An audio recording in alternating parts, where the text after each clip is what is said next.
Hello there guys, you're listening to Ebird Online and I'm back with another review. And today I'm going to be talking to you about Tania and Syngin. And so this is 90 Day Fiance, Happily Ever After, Season 5, Episode 11, Public Displays of Contention. And please, if you enjoy the video today, don't forget to subscribe to my channel and don't forget to smash the like button. And you can also follow me on Twitter at Ebird99. Right, so we've got loads to unpack today with Tania and Syngin, so let's get to it. So today, Syngin's super excited that his whole family is going to be together for the first time in 2 years. His stepdad's coming home today and they're going to have what's called a braai, which is a type of South African barbecue with wood, and by the looks of things they've decided to eat their own body weight in red meat, and the Ebird most certainly approves. Syngin's stepdad wastes no time in telling him, "Oh, you look fat." What a lovely greeting. And we see that his brother Dylan is over, and given this is Syngin's first visit home for 2 years, I hope nothing spoils this beautiful family occasion. Oh, hi Tanya. And Syngin explains to production that this is a really social occasion and everybody relaxes around the braai. And Tanya, who's sitting next to him, says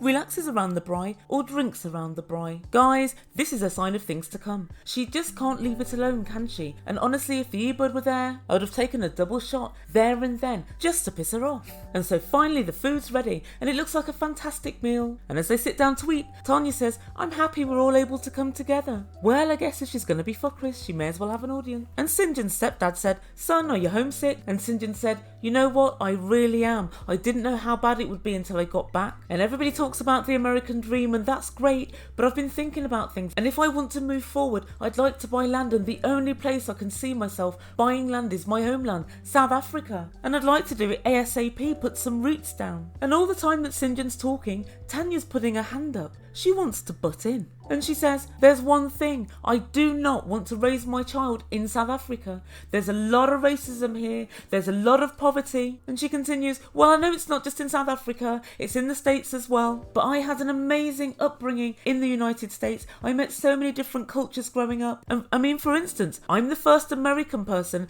Cerise has ever met. And Cerise is Syngin's younger sister." And at this point I'm thinking, so? Tanya, why point the finger at her? And Tanya said, "In the States there are so many different people from so many different backgrounds. If we're going to have kids, I want to have them there." So Tanya's waxing lyrical about all the different groups there are in America. But I've been to Cape Town on a few occasions and it's quite mixed. Obviously it's not as mixed as London or New York, but there are lots of different nationalities there. But also Tanya's going on like, there are so many people from so many backgrounds. Tanya, how is that a massive benefit to you and Syngin? From what I notice, pretty much worldwide, people hang around in their own social groupings anyway.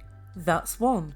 Two, if I look at you and your friends, the ones that we've seen already on the show, they're all Latin American. So you have the ultimate cultural diversity, but it seems like you've managed to seek out your own race. And guys, I'm not having a massive go at Tanya for doing that here, because I think that's what loads of people do. People hang around with people that look like them and do similar jobs to them and go to similar churches to them and who look similar to them. People like similarity. But also, this is the main thing, don't sit in somebody else's country and pass judgment. You've decided that there's racism and poverty in South Africa. Correct, there is.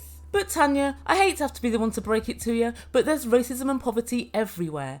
And I'd like to make an offer to any of my subscribers now. If you can tell me somewhere on planet Earth where there's no racism and poverty, please let me know, because I'm looking to move there. And I'm not even taking the piss. And I couldn't help but notice the whole time Tanya was talking and slagging off South Africa, Syngin's mum was sitting giving her an absolute death stare. As well she might. So she was mid-argument and she said, "I would never bring up kids in South Africa." And Syngin just butted in, "If we're going to have kids." And then he said, "Who says that's ever going to happen?" And Tanya said, "Syngin, bring it down a notch." And then she said, Syngin wanted kids, but when he came to America, he was suddenly unsure about it. And Syngin said, "I'm just saying what's real. I can't just flip the switch. I never had an American dream. America is not my effing dream." At this point, they're both shouting and it's super heated. And Syngin's stepdad says, "Listen, Tanya, Syngin ain't with his family.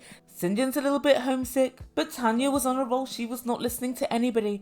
And Tanya said, "He has to have a little bit of seriousness. He wants to do like 8 different careers. At least he should think, let me try out a couple." And guys, I actually checked on this, and at this point when this was filmed, he'd only had his green card 4 months. So it's not like it was a super long time. And to production, Tanya said, "I think it's really unfair on me that Syngin decided to get married if he had no plans on staying in America. I think he took advantage of me." Really, Tanya? How can you expect that someone's going to, before having been to America, definitely commit to staying forever? Especially when he's got to live with you. You're not exactly sweetening the deal. But let's consider the issues, shall we? Firstly, he had no idea what America would be like. 2, he didn't know how hard it would be to find a job and how hard it would be to fit in. 3, he didn't realise that Tania had misrepresented herself completely. He didn't know she lived in a shed and didn't have a job. 4, right before you got married, you decided to tell him, "You're not my soulmate." If somebody says you're not their soulmate, why would you have kids with them? Because you know at any given point, if their soulmate clicked their fingers, they'd be gone. And number 5, Sinjan had no idea just how homesick he would be. But guys, I think Tanya's completely and utterly out of order, saying that Sinjan took advantage of her. How? He doesn't even want to be in America. And like I say, by this point, Tania is shouting at the top of her voice. So she's a guest at Sinjan's house. She doesn't know his family that well. They're having their first family barbecue for 2 years. And Tanya's in the middle of the room, screaming that Sinjan isn't what he's cracked up to be, and screaming that South Africa is so racist and so poverty-stricken. Ditto America, ditto England, ditto most of the world. And Tania continues, "I have a friend who does ambulances. If it's something you think you want to do, go try it out. You haven't even tried." Tania, why don't you just set it up for him then? It's your friend. Just ring them and say, "Can Sinjan hang around with you on your ambulance for a day?" I think I know what the answer would be, but whatever. As far as I know, ambulances are sterile environments for professionals. I don't think you can just ride around in them. It's not a Dodgem car. She really is stupid sometimes. She really is. And Sinjan said, "Well, I've tried so many things in my life. That's what makes it amazing." And he said, "Tania wants a structure. I'm a free spirit. I don't want to be a structured person." And every time anybody else tried to speak, Sinjan's stepdad or his mum, Tania just screamed over the top of them. She's literally out of control. And so Tania said, "Do you want to be with me? Do you want to take a step forward? I just keep getting empty promises." And Sinjan had had enough. He walked out of the room. And Sinjan's mum said, "Tania, I think you're being a little bit hard on him. He's homesick." And Tania said, "I've had enough." So Tania starts crying, but it doesn't seem to have affected her ability to shout. And she kept saying, "Do you want to be with me? Do you want to move forward or not?" And Sinjan said, "Take a step down, take it easy." And Tania said, "I've been easy for 2 years." "Tania, how? We've been watching you for 2 years. You've been a massive, massive ball ache for 2 years. And she said, "I feel like I'm not being heard or appreciated." 1 out of 2's not bad. You're being heard, that's for sure. And his mum says you are being appreciated, but she looks so peed off by now. Honestly, guys, Tania has no home training. I don't know where she was dragged up. And she continued, "Sinjan, you have no direction." And sometimes I do think that Sinjan's on a massive wind-up because he said, "I'm really chilled out. I'm not going to be pressurised. My direction is whatever way the universe is pointing." Sinjan, stop being a wind-up. There's no such thing as whichever way the universe is pointing, and you know it. And then he said, "I'm free like the wind." And Tania almost screeched, "I'm still waiting." Oh, Tania, keep waiting. When you met Sinjan, he is what he is now. A happy-go-lucky guy who likes going out with his mates and getting drunk, doesn't take life too seriously, and is never going to be a high earner or high achiever. It's just not in him. What did you think you could do? You could take a really good-looking boy from South Africa, move into America, and turn him into Elon Musk. What did you think he was going to turn into? His mum said, "Sit back and leave it now." And his dad said, "Come on, Tania, you've had your say. Your wife said a lot now." And Sinjan said, "As per usual." And Tania just stormed out crying. Luckily for her, her foot seems to have healed really quickly. And after she'd left, Sinjan said, "Wow, the meat's getting cold." "Oh, Sinjan, half of my subscribers will give you a hand with your meat if you like." "Sorry, Mum." And Sinjan apologised to his family. And he said, "I don't want to be married if it's going to be like this." But wait, what's this? Tania hobbles back into the room. Oh dear, in the intervening 30 seconds, it seems like the healing of her foot has regressed. And she made the weirdest point, which maybe one of you guys can let me know what this means in comments down below. But she said, "Imagine if I'd have said all of this in front of my family. What would you say? We could have never done this in front of them." Tania, you shouldn't have done it in front of anybody's family. You're insane. But what was she talking about? And Sinjan said, "I let you say what you wanted." And she said, "Oh, okay, I'm crazy." And then she went back to her bedroom with her plate of food. And Sinjan's dad said quite amusingly, "Did she mistake you for a structured person?" Oh my god. So next time we see this couple, Sinjin goes to see her and she's eating in bed. Like I say, no home training. And you guys, the Ebird eats in bed, but not at somebody else's house, I don't. And Sinjin said, I'm sorry if I upset you. And she said, I'm sick of you making it seem as if I'm trying to rush you all the time. You are trying to rush him, Tanya, all the time. And she said, God forbid if we make plans. God forbid if we move forward. And then we cut to them talking to producers.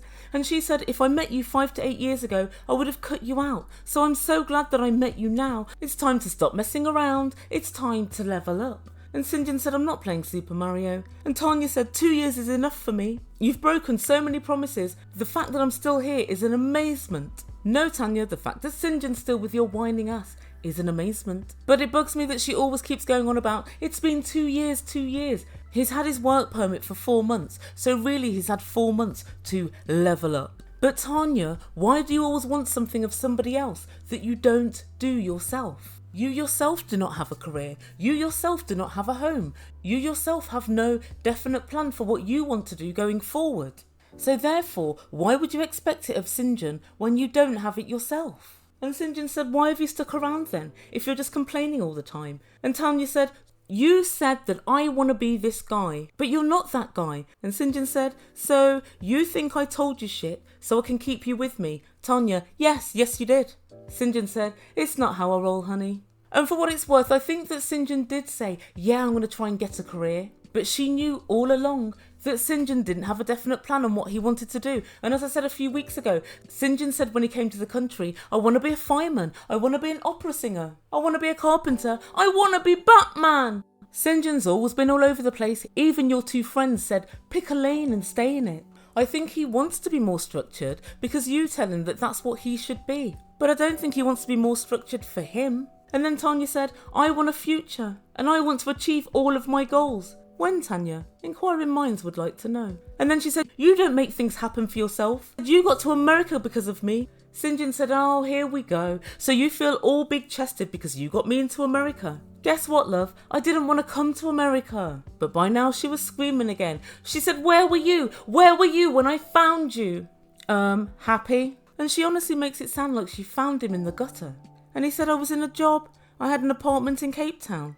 And she screamed, you owed 2 months' rent when I met you. And at the end of this episode, Sinjin said to producers, I knew we had problems, but it's starting to make me think now, is this the person you can see yourself being happy with? Is this the person that you can see yourself being with for a long time? And unfortunately, Sinjin, I think we all know the answer to that. So what does the Ebird make of all of this? I think there are two things. Firstly, Sinjin is what he is. And secondly, Tanya is delusional. I was watching this last night making notes. And I normally watch it 3 to 4 times so I kind of don't miss anything or any subtext. And my partner said, you're almost as irritated with Tanya as you were with Big Ed. And I thought about it and I thought, I'm actually not really, because Big Ed was willfully manipulative and he was quite scheming and calculating.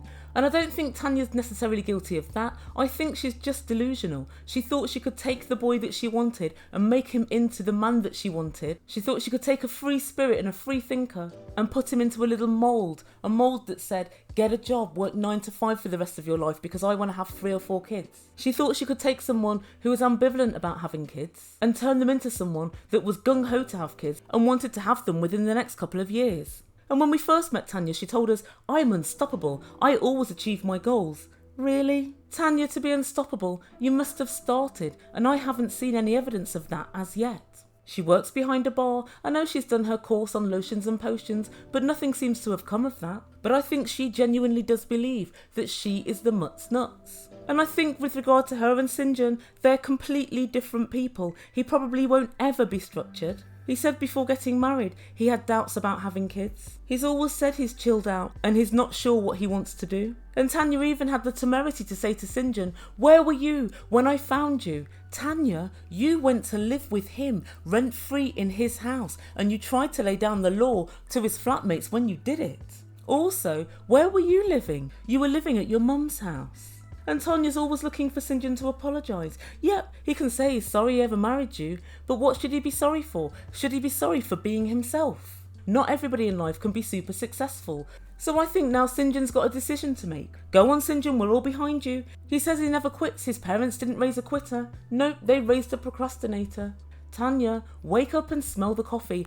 So guys, let me know what you think in comments down below. Do you think Tanya can ever change Sinjan? Do you think women can change any man or vice versa? Are we as humans changeable? And what do you think to Tanya's behaviour at the family meal? Thank you so much for listening. Thank you to everyone that's subscribed to my channel as well. The support has been fantastic, and thank you to everyone who's supported me over the last year. If you haven't done so yet, please subscribe, and please don't forget to like the video. You've been listening to Ebird Online. Ciao for now.